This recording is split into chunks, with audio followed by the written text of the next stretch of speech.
Welcome back to my YouTube channel.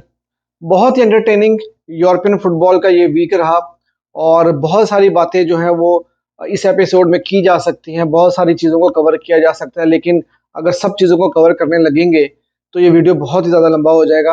तो इसलिए जो बहुत ही इम्पोर्टेंट पॉइंट्स थे वो मैं आपके साथ ज़रूर शेयर करूँगा, और उसके बाद जो इम्पोर्टेंट गेम्स हुई हैं इस वीकेंड के ऊपर और पॉइंट्स टेबल पे क्या इस टाइम पर सूरत हाल है वो आपको मैं बताऊंगा। तो वीडियो काफ़ी ज़्यादा इंटरेस्टिंग होगी। और अगर चैनल भी अभी ये तक आपने सब्सक्राइब नहीं किया तो चैनल को भी सब्सक्राइब कर दीजिएगा। तो स्टार्ट करते हैं। सबसे पहले स्पर्स और लिवरपूल का मैच बहुत ही इंपॉर्टेंट मैच था। और दोनों टीम्स जो हैं वो टॉप फोर के अंदर ऑलरेडी थी, लेकिन जो मेन चीज़ थी वो ये थी कि टाइटल रेस के अंदर ये गेम बहुत ज़्यादा इंपॉर्टेंट था फॉर द टाइम बीइंग। उसकी रीज़न ये थी कि अगर लिवरपूल ये मैच जीत जाती तो, क्योंकि मैनचेस्टर सिटी अपना गेम हार चुकी थी, तो लिवरपूल जो है वो टॉप पोजीशन के ऊपर आ जाती। लेकिन स्पर्स ने भाई, उनके इरादे कुछ और ही थे और उन्होंने ये गेम 2-1 से जीत लिया। जहाँ तक लिवरपूल की बात है तो मुझे ऐसा लगता है कि लिवरपूल काफ़ी ज़्यादा अनलकी रही है इस सीज़न में। एक तो ऑलमोस्ट तकरीबन हर दूसरे मैच में उनको रेड कार्ड हुआ है, और आज के मैच में भी उनको 2 रेड कार्ड हुए। मेरे ख्याल से, अगर if I am not wrong, ये दूसरा इंसिडेंट है इस सीज़न में जहाँ पे उनको 2 रेड कार्ड हुए हैं एक ही मैच में। और उसके बाद भी वो मैच में बने रहे। और सबसे ज़्यादा जो अनलकी बात रही उनके लिए वो ये कि दियास का जो गोल था वो रूल आउट कर दिया गया। और ऑफ साइड पोजिशन के ऊपर, ठीक है, मैं ये बात मानता हूँ और ये बात क्लॉप ने भी मैच के बाद कही कि गलतियां सबसे होती हैं और ऑन फील्ड जो है वो रेफरी गलती कर सकता है, लेकिन जब आपके पास वार की फैसिलिटी मौजूद है तो वहां पर गलती की गुंजाइश नहीं होनी चाहिए, क्योंकि वीडियो असिस्टेंट रेफरी, सारी टेक्नोलॉजी, कैमरास और हर चीज़ आपके पास है। उसके बाद आप अगर इस तरह की गलती करेंगे तो ऑब्वियसली लिवरपूल जो है वो फिर सफ़र तो करेगी। और लिवरपूल ने सफ़र भी किया। और ये जो 3 पॉइंट उन्होंने लूज़ किए हैं, हो सकता था 2 पॉइंट लूज़ करती, लेकिन एक एक पॉइंट आपको पता है कि टाइटल रेस के अंदर जो है वो बिल्कुल आखिर में जाकर जो है वो आपको फिर याद आता है कि यार, अगर वो वाला पॉइंट हम लोग, वो वाली गलती ना होती, अगर हम वो पॉइंट विन कर लेते तो शायद इस बार की जो लीग टाइटल है वो हम लोग जीत जाते। तो यही कुछ लिवरपूल के साथ भी हुआ। काफ़ी ज़्यादा अनफॉर्चुनेट रहा। लेकिन अगर हम स्पर्स की बात करें तो भाई, स्पर्स शायद जो कितने सालों से स्पर्स टीम डेवलप करने की कोशिश कर रही थी। पोchettino के साथ उनका स्पेल बहुत अच्छा भी रहा था, और एक आध बार ऐसा भी हुआ कि वो चैंपियंस लीग भी जीतने वाले थे और प्रीमियर लीग भी जो है वो जीतने के करीब थे। लेकिन फिर वही हुआ कि स्पर्स को बॉटलर कहा जाता है और उन्होंने वो दोनों अपॉर्चुनिटीज जो है बॉटल कर दी थी। और अब काफी अरसे के बाद उनके पास शायद ऐसा मैनेजर आया है जहां पर उनको एक बिलीफ जो है वो आने लग गया है और वो टीम जीतना शुरू हो गया है। और स्पर्स के, मैं उन के जो मैनेजर है उनका नाम बहुत मुश्किल है मुझे, ऑब्वियस सॉरी टू से, मैं उनका नाम प्रोनाउंस सही से नहीं कर पाता, इसलिए मैं उनका नाम नहीं लूंगा।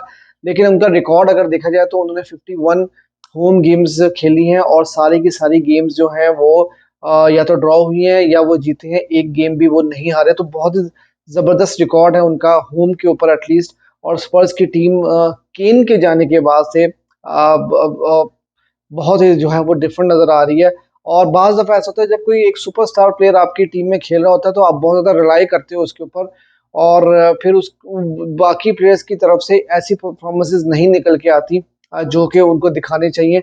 और शायद कीन के जाने के बाद से भी लड़कों के अंदर एक चीज़ आई है कि यार, अब हमारे पास वो सुपरस्टार नहीं है, अब हमें ही कुछ कर रहे हैं। तो शायद वो जो मेंटालिटी है वो वापस आ गई है। और स्पर्स ने जो है वो भाईजान जो है वो एक टफ टाइम देना शुरू कर दिया है मैन सिटी को भी और लिवरपूल को भी और आर्सेनल को भी, क्योंकि पिछला गेम भी आर्सेनल के साथ उन्होंने 2-2 से बराबर खेला था अवे जाकर। और इस टाइम पे अगर हम सॉरी प्रीमियर लीग का टेबल देखें तो मैन सिटी अपना गेम वुल्व्स के अगेंस्ट हार गई। पेप गार्डियोला जो है वो स्टैंड में से मैच देख रहे थे और 2-1 से उन्होंने ये गेम हारी। उसके बाद से मैन सिटी जो है वो जो अनबीटन रन था उनका वो भी खत्म हुआ। और अगर लिवरपूल गेम जीत जाती तो वो 1 पॉइंट से अबव चले जाते, लेकिन ऐसा नहीं हो सका। और अब नंबर 1 पोजीशन के ऊपर है सिटी, सेकंड पे स्पर्स, आर्सेनल थर्ड पे और लिवरपूल जो है वो फोर्थ पोजीशन पे बने हुए हैं। तो बहुत ही ज़्यादा टफ सिचुएशन इस वक्त चल रही है। टाइटल रेस बहुत ही मज़े की हो गई है।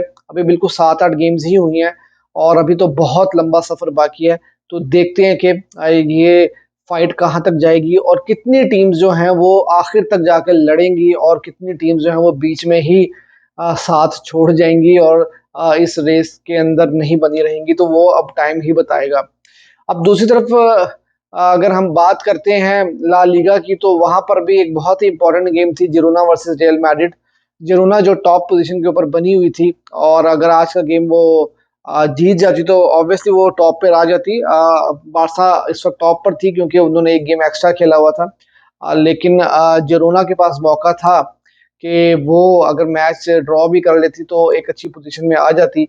लेकिन रियल मैड्रिड जो है वो, आपको पता है कि रियल मैड्रिड है और बड़ी टीम जो है वो हमेशा बड़ी टीम होती है, इसलिए बड़ी टीम को हमेशा एज होता है क्योंकि उन्हें ये पता होता है कि उन्होंने ये गेम कैसे निकालना है। जिन्होंने स्टार्ट अच्छा किया था, एक शॉट जो है वो गोल पोस्ट पे भी लगी, अगर वो गोल हो जाता तो शायद मैच के कॉम्प्लेक्शन जो है वो थोड़ा सा चेंज हो जाता और शायद रियल मैड्रिड को थोड़ा सा प्रॉब्लम होती। लेकिन रियल मैड्रिड ने अर्ली लीड ले ली और फिर जो दूसरा गोल जो था वो बहुत ही खूबसूरत गोल था, जो जिलो ने जो हेडर के ऊपर गोल किया, और जो पास था बेलिंगम का, जो गोल्डन बॉय है और जो साइनिंग ऑफ द सीजन आप कह सकते हैं बेलिंगम, उन्होंने एक गोल भी किया, एक असिस्ट भी किया। तो भाईजान बेलिंगम जो है वो भी रुकने का नाम नहीं ले रहे और रियल मैड्रिड ने इस टाइम पर टॉप पोजीशन जो है वो ऑलरेडी अपनी पक्की कर ली हुई है इस वीक गेम वीक में। और अगर बार्सिलोना की बात की जाए तो बार्सिलोना एक वाहिद टीम ऐसी है ला लीगा में जो अभी तक गेम नहीं हारी और अनबीटन है।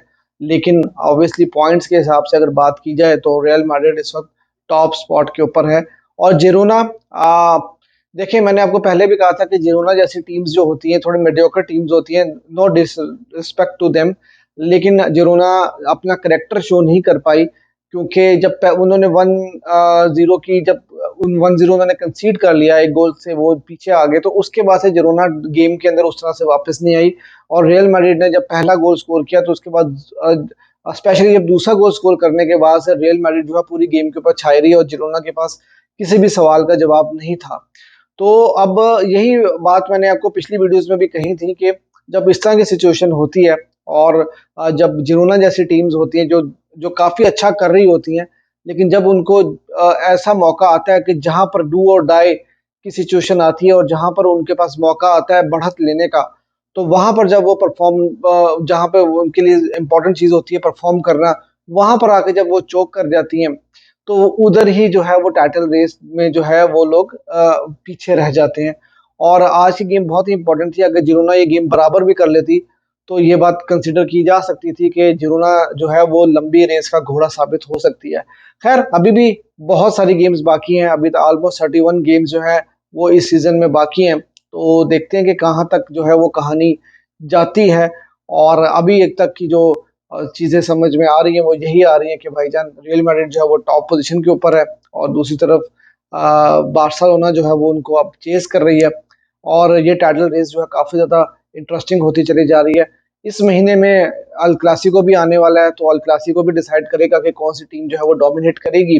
और दूसरी तरफ अगर हम ईपीएल की बात करते हैं तो भाई ईपीएल के अंदर भी आपको मैंने बताया ऑलरेडी कि किस तरह से टफ सिचुएशन चल रही है। और फिर अगर हम दूसरी तरफ जाते हैं इटालियन लीग में, तो वहां पर भी जो है वो दोनों मिलान की जो टीम्स हैं वो सेम पॉइंट्स के ऊपर टॉप पोजीशन के ऊपर बनी हुई हैं, वहां पर भी सिचुएशन बहुत ज्यादा टफ हो गई है। और अगर बुंडेसलीगा की अगर हम बात करते हैं तो वहां पर जो एक्सपेक्ट किया जाता है हमेशा वो यही किया जाता है कि बायर्न म्यूनिख जो है वो हमेशा की तरह जो है वो लीग आसानी से जीत जाएगी। लेकिन इस बार वो मेरे ख्याल से थर्ड पोजीशन के ऊपर है। तो काफी ज्यादा जो है वो इंटरेस्टिंग इस वक्त सिचुएशन चल रही है टेबल के ऊपर अराउंड द यूरोप। और पीएसजी की अगर मैं बात करूं तो पीएसजी भी अपना गेम जो है वो नहीं जीत सकी, 0-0 से उनका गेम भी बराबर रहा है। तो वो भी जो है टॉप पोजीशन के ऊपर नहीं है एज एक्सपेक्टेड के, वो हम लोग ये एक्सपेक्ट करते हैं कि पीएसजी जो है वो फार्मर्स लीग में है और वो टॉप कर जाएगी आसानी से। लेकिन वहां पर उनको भी स्ट्रगल इस टाइम पे वो भी कर रहे हैं।